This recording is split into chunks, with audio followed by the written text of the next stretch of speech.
1017 নম্বর হাদিস, সহিহ মুসলিম খুলুন।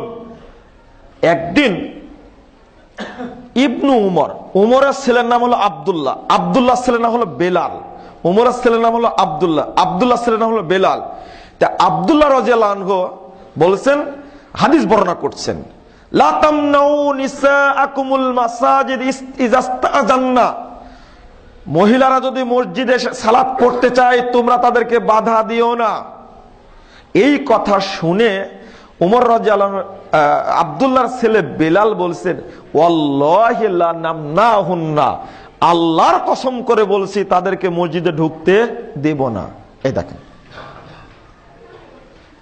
ইবনু উমর বলা মাত্র তার ছেলে বেলাল বলছে তার ঢুকতে দেব না, ফিতনার যুগ, মসজিদে আসতে দেব না। এই কথা বলা মাত্রই, বলতে না বলতেই ইবনু উমর রাদিয়াল্লাহু আনহু ফাকাদ্দামা ইলাইহি, তার দিকে দৌড়ে গেলেন মারার জন্য।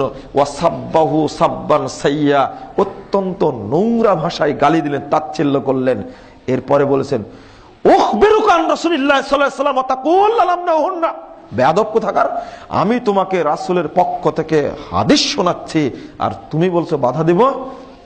মুসনাদে আহমদের ইবারত 4933 নম্বর হাদিস, ওই হাদিসে আসছে, মা কাল্লামাহু হাত্তামাত, ওই দিনের পর থেকে ইবনু উমর তার ছেলে বেলালের সাথে মৃত্যু পর্যন্ত আর কোনোদিন কথা বলেননি, শুধু এই কথারে বলার কারণে। এবার আপনারা চিন্তা করেন, আপনারা কত সুন্নাতকে হত্যা করছেন তার হিসাব নেই, চিন্তায় নেই, কত সুন্নাতকে হত্যা করছেন। ইবনু উমর রাদিয়াল্লাহু আনহু 538 নম্বর হাদিস, আবু দাউদ, ইবনু উমর রাদিয়াল্লাহু আনহু তিনি এক মসজিদে ঢুকেছেন, ঢোকার পরে দেখছেন আজানের পরেও একটা লোক জোহর কিংবা আসরের সালাত ও ডাকছে, এই আজান হয়ে গেছে মসজিদে আসো, আজান হয়ে গেছে মসজিদে আসে। তখন ইবনু উমর বলছেন, উখরুজ বিনা, এই তোমরা কে আছো, আমাকে বের করো মসজিদ থেকে, তো বের করো, বের করো মসজিদ থেকে। অন্ধ হয়ে গেছিলেন শেষ বয়সে, বলে বের করে নাও আমাকে। ফাইন্না হাযিহি বিদআ, এই বিদআতি মসজিদে আমি সালাত পড়বো না, বেরিয়ে চলে গেলেন। সুন্নাতকে মূল্যায়ন করছেন এইভাবে। 210 নম্বর হাদিস, দারমি খুলুন, মসজিদে নববীতে বসে এক শ্রেণীর মানুষ গোল হয়ে লা ইলাহা ইল্লাল্লাহ আল্লাহু আকবার 100 বার, সুবহানাল্লাহ 100 বার বলছে। লাটরায়ের বিচি আছে না বাংলাদেশে, এরকম পাথর কুচি দ্বারা গুনছে। আবু মুসা দেখে দৌড় দিয়ে ইবনু মাসুদের বাড়ি চলে গেছে। ইবনু মাসুদকে ডেকে এনে বলছে, দেখেন দেখেন মসজিদে কি হচ্ছে দেখেন।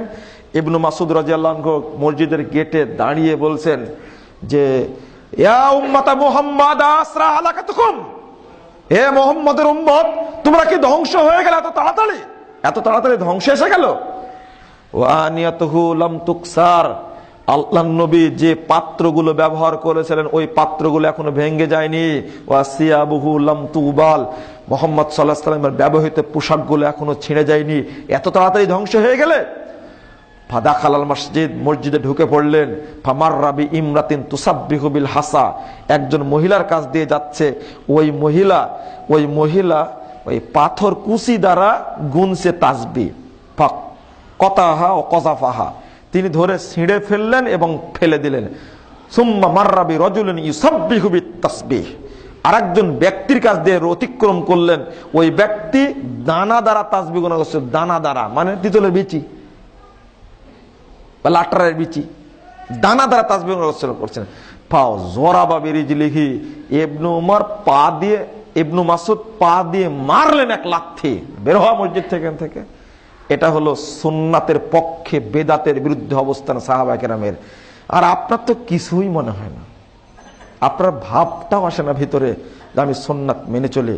বন্ধুরা আমার, আপনাদের প্রতি একান্ত অনুরোধ থাকবে, আপনারা সুন্নাতকে কুরবানি করার চেষ্টা করবেন না, যেখানেই থাকুন সুন্নাতকে হেফাজত করার চেষ্টা করুন। আল্লাহ কবুল করুক, আল্লাহুম্মা আমিন।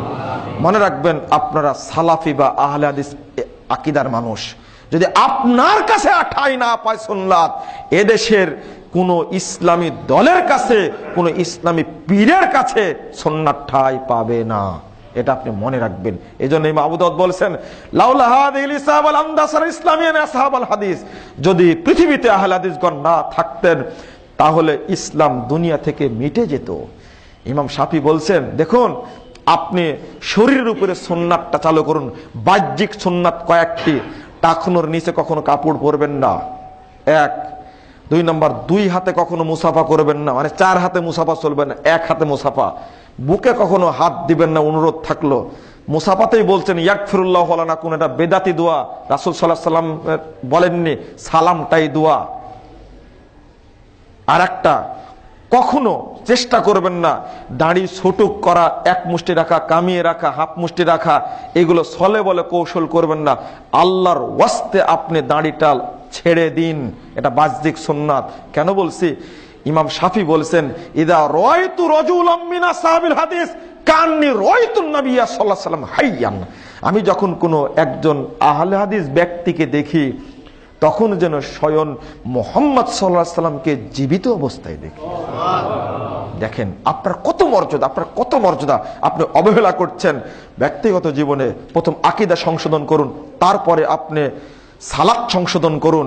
গোটা বাংলাদেশে চলছে এখন শিরিক বিদাতের জয় জয় করা অবস্থা, মানব রচিত বিধানের জয় জয় করা অবস্থা।